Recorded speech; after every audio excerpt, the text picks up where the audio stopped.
Hey Dad. चंगी तरह खेडी चैंप। Any doubt?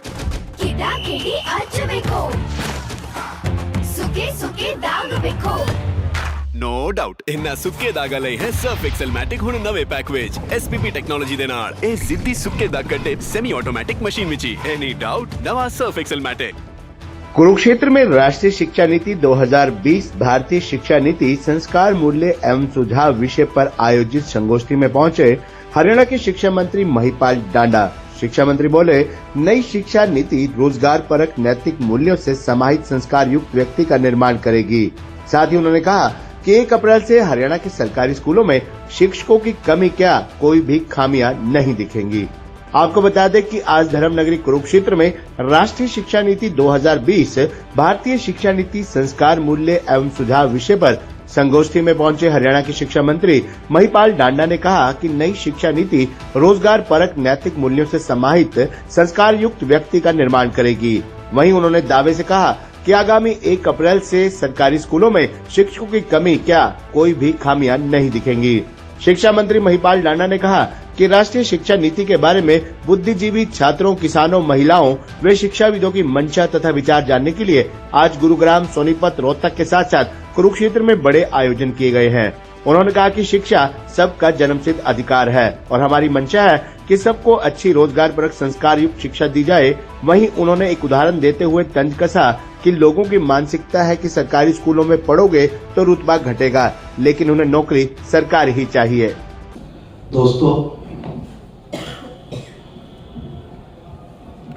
बहुत दिनों से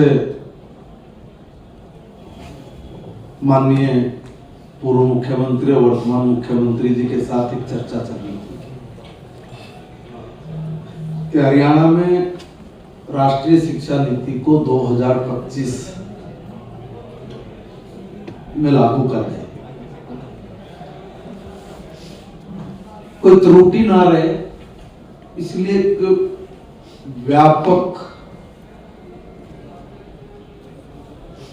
बात विचार और जनता के बीच तक, आम आदमी तक जाए। तो उसके लिए आज हमने एक गुरुग्राम में, एक सोनीपत में, एक रोहतक में और एक कुरुक्षेत्र में, ये 4 जगह पर इसी तरह के बड़े आयोजन किए हैं। देखिए, टीचर जो हमें पढ़ाने वाला है, शिक्षक, उसको पूरी तरह से पता हो कि राष्ट्रीय शिक्षा नीति में क्या है और उन्हीं को सबसे ज्यादा पता होगा कि कमी कहां पर है और वही ज्यादा अच्छे से ये बता पाएंगे कि भी इसको दुरुस्त कैसे करें।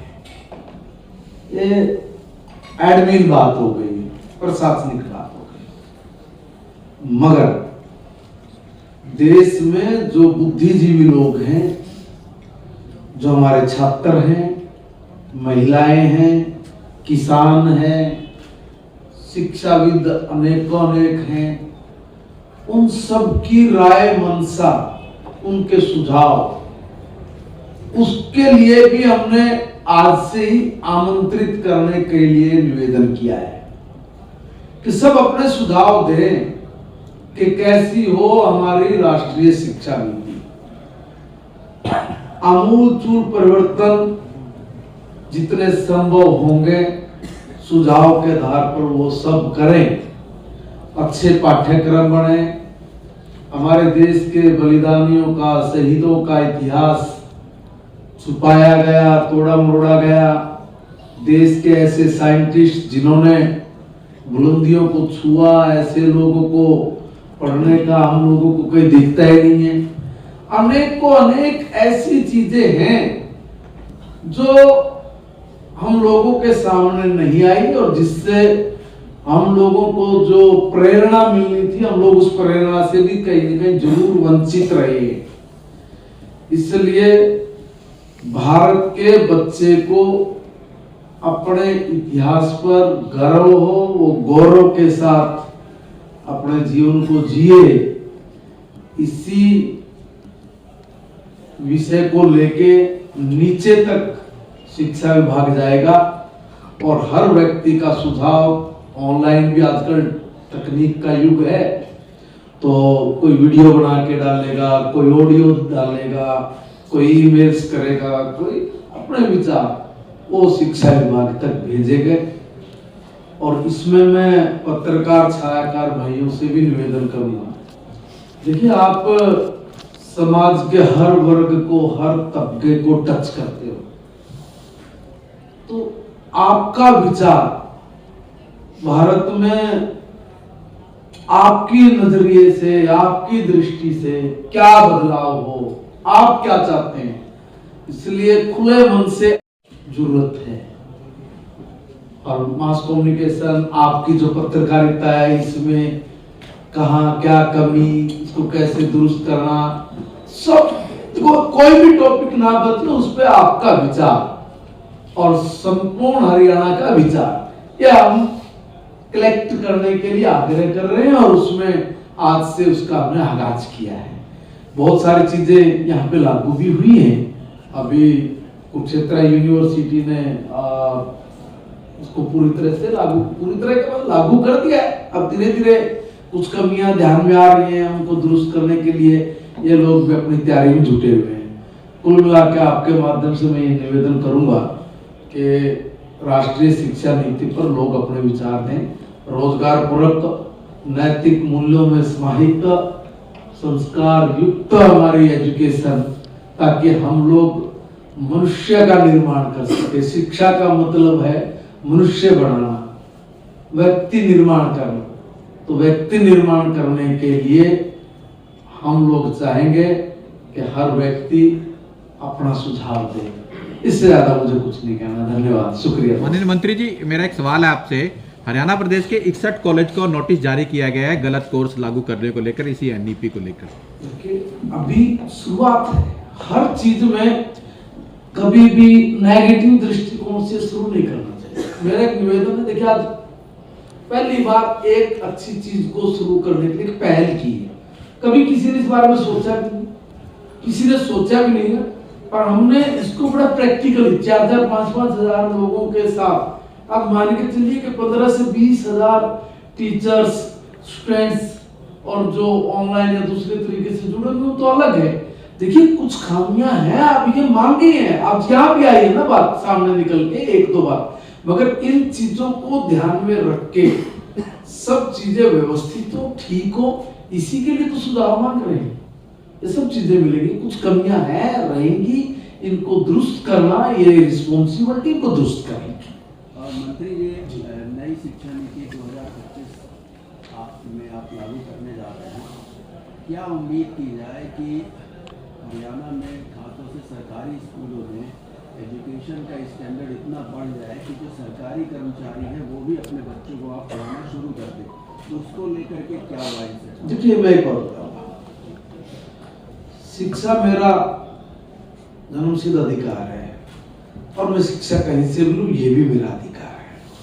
कोई जरूरी नहीं है कि मैं सरकारी स्कूल में पढ़ाऊंगा, मैं नहीं पढ़ाता, ठीक है, स्वतंत्रता का अधिकार है। लेकिन इसमें मैं एक निवेदन करूंगा, हम तो लोगों से अपील करेंगे कि देखिए हमारे पास, सरकार के पास मजबूत तंत्र है, हमारे टीचर बहुत अच्छे हैं, हमारे पास इंफ्रा बाकी काफी जगहों से बहुत अच्छा है, हमारे टीचर अच्छे हैं, इंफ्रा अच्छा, वातावरण अच्छा है, सब तरह की सुविधाएं हैं। अपील करूंगा मैं आपके माध्यम से कि जहां एक तरफ हम लोग ये कहते हैं कि एजुकेशन बहुत महंगी हुई है, वही हम कह रहे हैं कि इतनी अच्छी व्यवस्था है, आप वहां पर आइए, महंगेपन से बचिए। क्या जरूरी है? अब मैं जब किसी चीज के विवाद में नहीं पड़ूंगा, हम अपनी व्यवस्था अच्छी देंगे। जैसे कई जगह से मुझे एक बात निकल के आई कि भाई सर हम लोग एडमिशन करा दें, मगर बीच में कई बार टीचर ट्रांसफर हो जाती है, कई बार सिलेबस पूरा नहीं हो पाता, दिक्कत आ जाती है, कई बार मजबूरी है कि इसमें बहनों की संख्या ज्यादा है तो सीसीएल वगैरह होती है। जो चीज है जानना है, मगर इसकी हमने गारंटी दी है कि टीचर की कोई कमी नहीं रहेगी।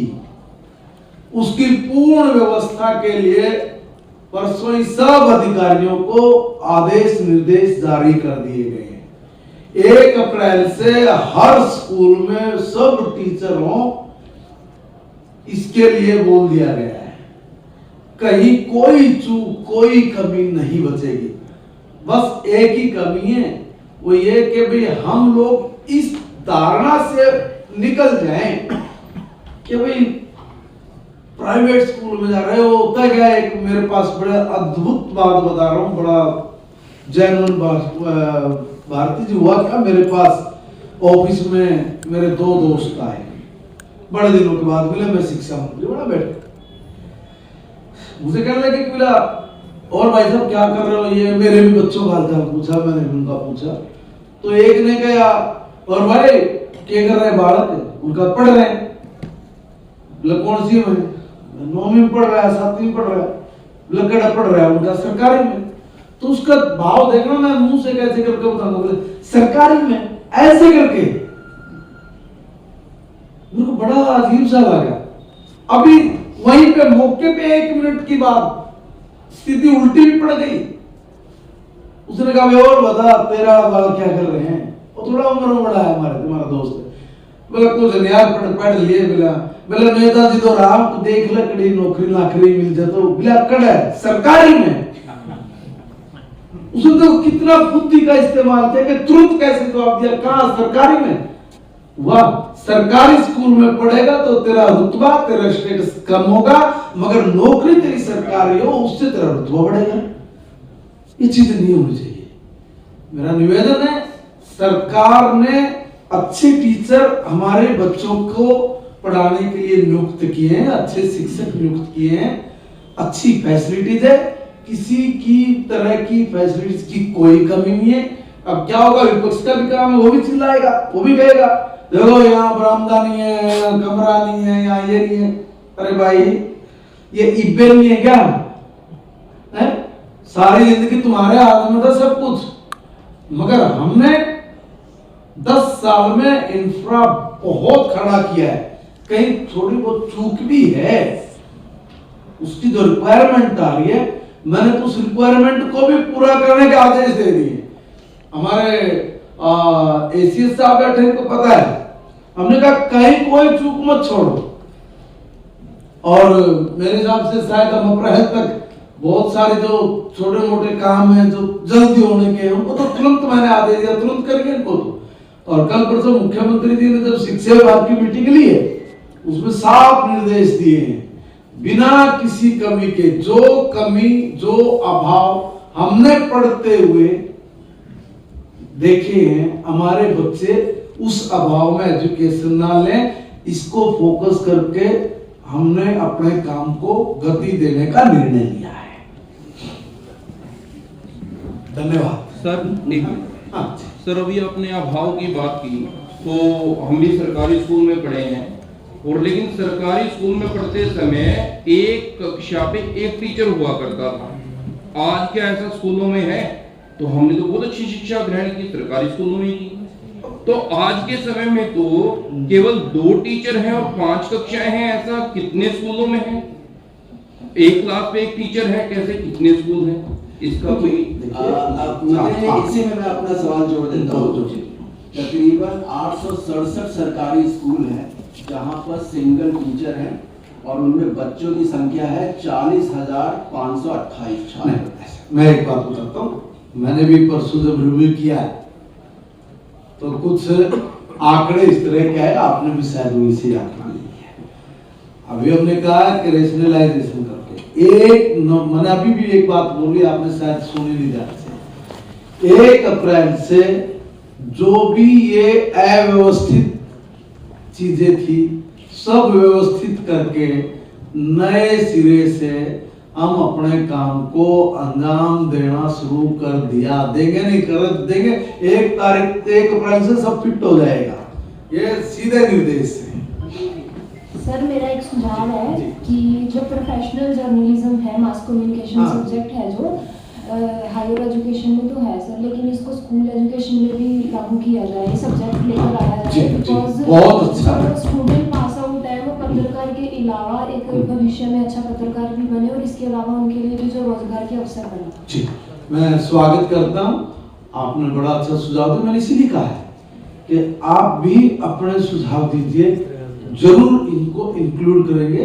और नीचे तक बहुत सारी चीजें ऐसी जिनका सही मायने में हमें 8वीं 9वीं 10वीं में ही उस चीज का ज्ञान हो जाना चाहिए। पहले हम लोग काम भी करते थे, खेत में भी जाया करते, सब काम करा करते, ट्रेंड इतने थे। 10वीं का बालक तो पता नहीं क्या करता करता, ये 10वीं का बालक सब्जी मंडी में, तो मंडी में तो सब्जी के आलू भी खरीद के ला सकता। देखो बड़ा अंतर है ना भाई।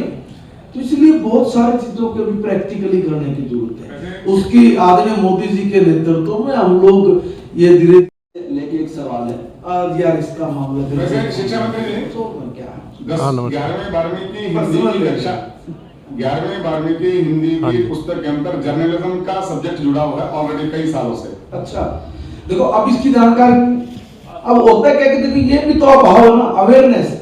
मैं बिल्कुल इसमें माननीय हमारे एसीएस साहब बैठे हैं, मैं एक निवेदन करना चाहता हूँ आप सबको भी, क्योंकि एक बार आप हमारे कौन से सब्जेक्ट्स +2 तक के हैं, जरा उस पर एक बार उसका सर्कुलर जारी होना चाहिए, ताकि मुझे पता लग जाए कि मैं क्या क्या चीजें लेके पढ़ सकता हूँ। कोई साइड बाय साइड सब्जेक्ट भी लेके कुछ कर सकता हूँ क्या, जो भी चीजें एक बार जरा आप लोगों ने भी अपना स्पष्ट कर देना चाहिए सारी चीजें, है ना।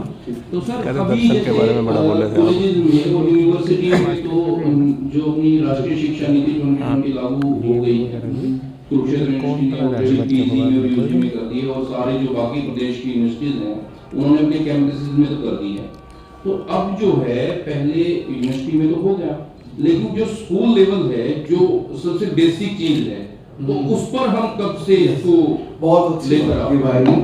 देखो मैंने इसलिए पहली बार काम किया, मैंने ना स्कूल को एलिमेंट्री, सेकेंडरी और हायर तीनों को एक साथ पहली बार किया। पहली बार मैंने विचार किया कि देखिए जब तक हम लोग बेस मजबूत नहीं करेंगे तब तक हम लोग देश मजबूत नहीं कर सकते, इसलिए बेस का मजबूत होना जरूरी है। जो बात आपने की है इस पे बहुत तसल्ली से काम शुरू कर दिया है और इन सब चीजों को कोई कमी ना रहे, कमी रहे तो कम से कम हो, तो उसी के लिए सुझाव मांगने के लिए आमंत्रित किए सब चीजें। आपके सुझाव जो जो आते जाएंगे तो कार्यक्रम बढ़ते चले जाएंगे। धन्यवाद। हे डैड, चंगी तरह खेडी चैंप। Any doubt? किडा किडी अचवेको सुके सुके दाग वेखो। नो डाउट इन्ना सुक्के दागा लई है सर्फ एक्सेल मैटिक हुण नवे पैक विच एसपीपी टेक्नोलॉजी दे नाल ए जिद्दी सुक्के दाग कट्टे semi automatic machine which he. Any doubt नवा सर्फ एक्सेल मैटिक।